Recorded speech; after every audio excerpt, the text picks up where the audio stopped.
নমস্কার। কবিতা শিক্ষা। মেয়েটা বসেছিল ভুট্টা বিক্রি করতে। বয়স 9 কি 10 হবে। পরনে ছেঁড়া নোংরা একটা রংচটা ফ্রক, কালো চামড়ার নিচে মাংস বিশেষ কিছুই নেই, পুরোটাই হাড়। চেনা যায় সব কটা। গালের একপাশে সদ্যজাত একটা কাটা দাগ, রক্তে জমাট বাঁধা। সকাল 6টা অবধি ঘুমানোর শাস্তি। মুখে একটু হাসি নিয়ে, বাবু একটা ভুট্টা লিবি? না, দোকানদারকে ঠিক পছন্দ হলো না। আমরা শহুরে বাবুরা এসি লাগানো দোকানে ঢুকে অভ্যস্ত, হোক না একটু বেশি দাম, তবু ঠান্ডা হাওয়ায় শরীর জুড়িয়ে আরাম করে বসে এটা ওটা অনেক দেখে শুনে বেছে বেছে ভালো জিনিস নেওয়ার লোক। রাস্তার ধারের এই আতপোড়া ভুট্টা, এই মলিন পোশাক কিছুতেই মন চাইছে না কেনার। মেয়েটা আবার হেসে বলল, বাবু একটা ভুট্টা লে না। কি মনে হলো কে জানে, সভ্যতার উদারতা দেখাতেই হয়তো বসে পড়লাম ওর পাশে। জিজ্ঞাসা করে জানতে পারলাম ওর নাম পাঞ্চালি। এটাই ওর ব্যবসা, এই থেকে ওদের সংসার চলে। বাড়িতে ওরা 5 ভাই বোন। মা রাস্তার ময়লা পরিষ্কার করার কাজ করে, আর বাবা সে সারাদিন ঘুমায় আর রাতে মদ খেয়ে মাকে মারে।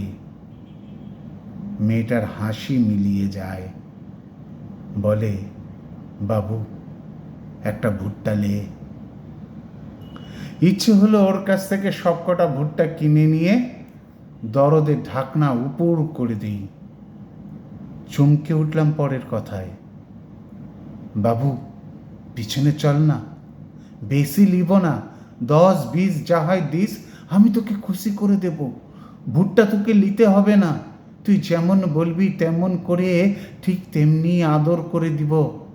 2 দিন কিছু খাইনি রে বাবু, চল না পিছনে। উঠে দাঁড়ালাম আমি। আমার আত্মসম্মান আমাকে নাড়িয়ে দিল। শরীরে একটা ঠান্ডা স্রোত বয়ে গেল।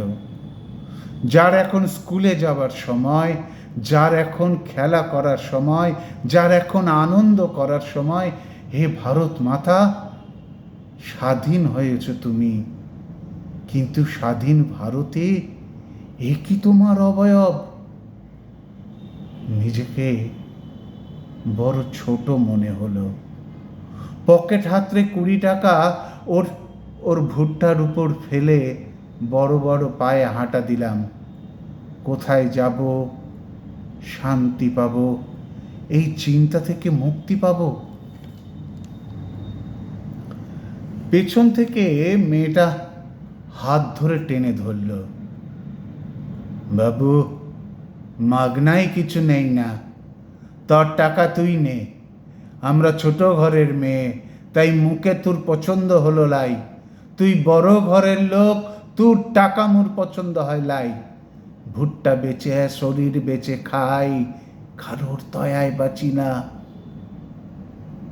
টাকাটা আমার মুখের উপর ছুঁড়ে মারল। আমি পিছন ফিরে ওর যাওয়া দেখছি। এক অদ্ভুত শিহরণ মনে, কানে বাজছে ওর সব কথা। এটা কি ওর আত্মবোধ? এটা কি ওর অবধতা? নাকি এটা ওর মেরুদণ্ড? হয়তো এটাই ওর জীবনে বাঁচার লড়াইয়ের প্রেরণা। মাথাটা আমার নিচু হয়ে এলো।